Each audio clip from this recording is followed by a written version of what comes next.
ইনকিলাব মঞ্চের হাবিবের মৃত্যুর পর থেকে তার পরিবার ও বন্ধু বান্ধব সরকার থেকে বিচার চেয়ে আসছেন, কিন্তু ডাক্তার ইউনূস সরকার সেটার নিয়ে কোনো পদক্ষেপ নেন নাই। তার কারণে তারা দিনের আন্দোলন বেড়ে যাচ্ছিল তাদের। তাই আন্দোলন বাড়ার পরে একটা ইউনূস সরকার দেখেন কিভাবে পুলিশ নামিয়ে দিল। এই পুলিশরা কিভাবে নির্যাতনিক ভাবে তাদের উপরে টিয়ারশেল ও অস্ত্রের আঘাত ছড়ে, তাতে অনেকে আহত হয়ে যায়। দেখেন আবার অনেক পুলিশেরা বলতেছে আয় হাদির লাশ নিয়ে যা। পোশাক বদলেছে কিন্তু আচরণ কি বদলেছে?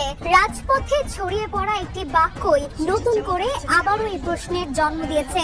আয় হাদির লাশ নিয়ে যা। হত্যার বিচারের দাবিতে উত্তাল রাজধানীর রাস্তায় পুলিশের এই মন্তব্য যেন মুহূর্তেই নাড়িয়ে দিয়েছে দেশ জুড়ে জনমত। জাতিসংঘের অধীনে শরীফ ওসমান হাদি হত্যার তদন্ত ও দোষীদের বিচারের দাবিতে শুক্রবার বিকেলে প্রধান উপদেষ্টার বাসভবন যমুনার দিকে যাত্রা শুরু করে ইনকিলাব মঞ্চের নেতাকর্মীরা। বিকেল ৩:৫০ দিকে ইন্টারকন্টিনেন্টাল মোড় এলাকায় পৌঁছলে পুলিশের ব্যারিকেডের মুখে পড়েন আন্দোলনকারীরা। প্রত্যক্ষদর্শীরা জানান, ব্যারিকেড অতিক্রম করে সামনে এগোতে চাইলে পুলিশ তাদের বাধা দেয়। এক পর্যায়ে পরিস্থিতি নিয়ন্ত্রণের নামে জল কামান ও টিয়ার গ্যাস ছোড়ে পুলিশ। এতে আন্দোলনকারীদের মধ্যে ছত্রভঙ্গ অবস্থা তৈরি হয়। এই সংঘর্ষে ইনকিলাব মঞ্চের সদস্য সচিব আব্দুল্লাহ আল জাবের সহ বেশ কয়েকজন আহত হন। আন্দোলন কভার করতে থাকা কয়েকজন গণমাধ্যম কর্মীর ওপরেও পুলিশের তেড়ে যাওয়ার অভিযোগ উঠেছে।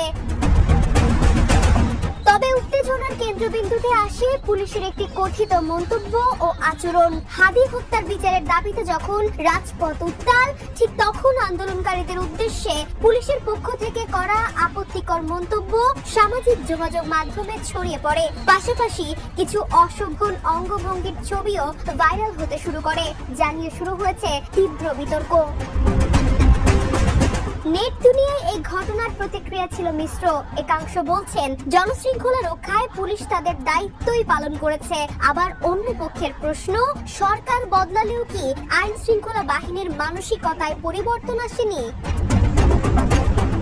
অনেকেই বলছেন শুধু পোশাক বা লোগো বদলালেই পরিবর্তন আসে না, সেবার মান, আচরণ ও জবাবদিহিতার জায়গায় সংস্কার না হলে পুরনো চর্চায় ফিরে আসে নতুন মোড়কে।